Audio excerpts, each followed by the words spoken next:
Because of why I search the deep through endless nights, no time to sleep.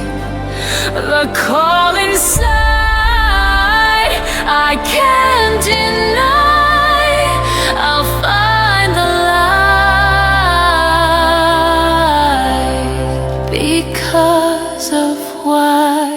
Hey everyone, and welcome. Today, we're going to tackle a really fascinating economic puzzle.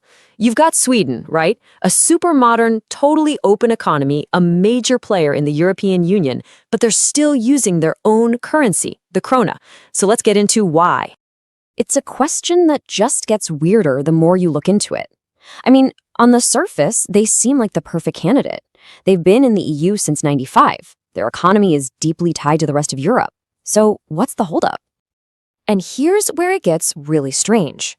See, unlike a country like Denmark, which got a formal opt-out, Sweden is actually required by their treaty to adopt the euro eventually. So they have to join, but they just haven't.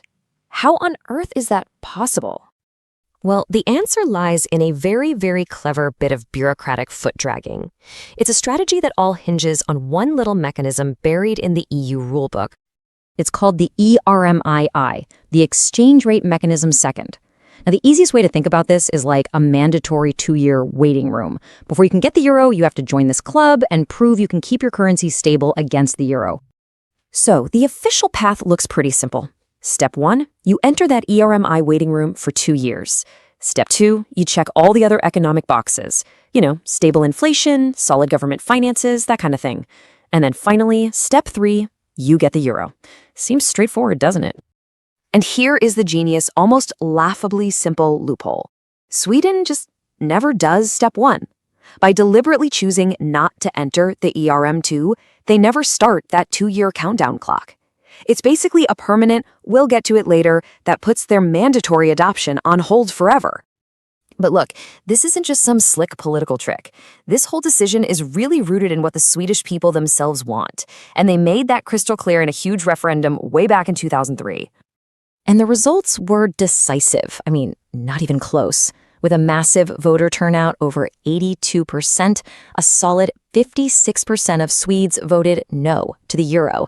Only 42% voted yes. This was a clear message. Now, what's really fascinating is when you look at who voted which way. The no camp was really powered by people in the public sector, blue-collar workers, folks whose lives are closely tied to the national economy and that famous Swedish welfare state. The yes camp, on the other hand, was led by the private sector, business leaders, people with higher incomes, groups that deal more with international trade and finance. In this table right here, it gets to the absolute heart of the debate. It wasn't just about money. For the yes voters, the big deal was about gaining influence in the EU, being part of a bigger project for peace. But for the no voters, it was the exact opposite. Their biggest fears were about losing Swedish democracy, national independence, and, crucially, the ability to control their own economy. It was a classic showdown, integration versus sovereignty.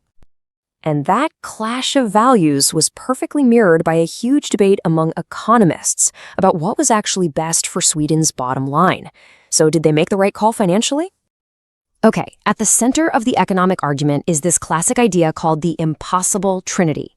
Basically, the theory says a country can have any 2 of these 3 things, but never all 3 at once. A fixed exchange rate, money flowing freely across its borders, and its own independent monetary policy. By saying no to the euro, which is the ultimate fixed exchange rate, Sweden very clearly chose independence. So, did it pay off? Well, 20 years later, economists are still fighting about it. On one side, you have studies saying Sweden was absolutely better off out. They point to higher GDP growth and argue that having their own central bank allowed them to handle the 2008 financial crisis way better than if they'd been tied to the ECB. But then, other studies paint a totally different picture. They argue Sweden missed out on massive trade gains, got less foreign investment, and would have had lower unemployment if they'd just joined the club.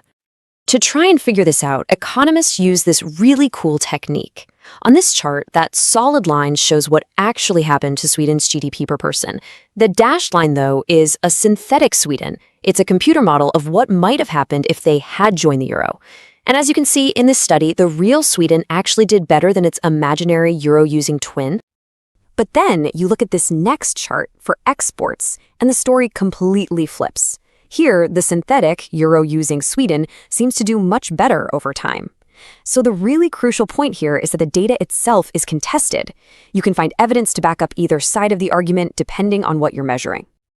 And that brings us right up to today.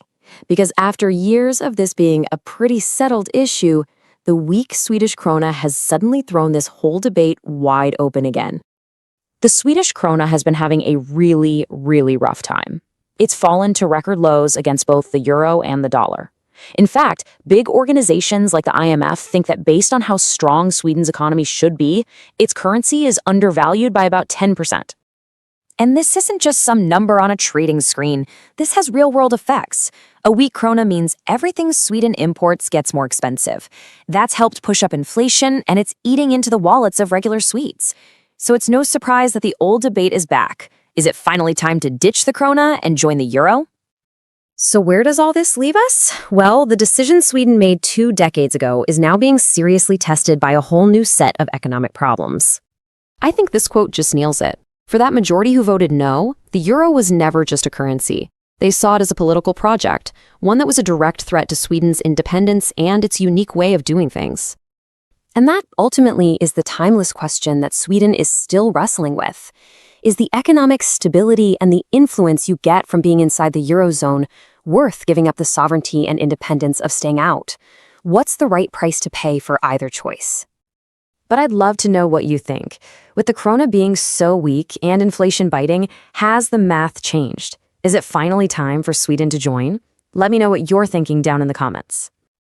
And hey, if you enjoyed digging into this with me, do me a favor and hit that like button, share this with someone who'd find it interesting, and definitely subscribe for more deep dives just like this one.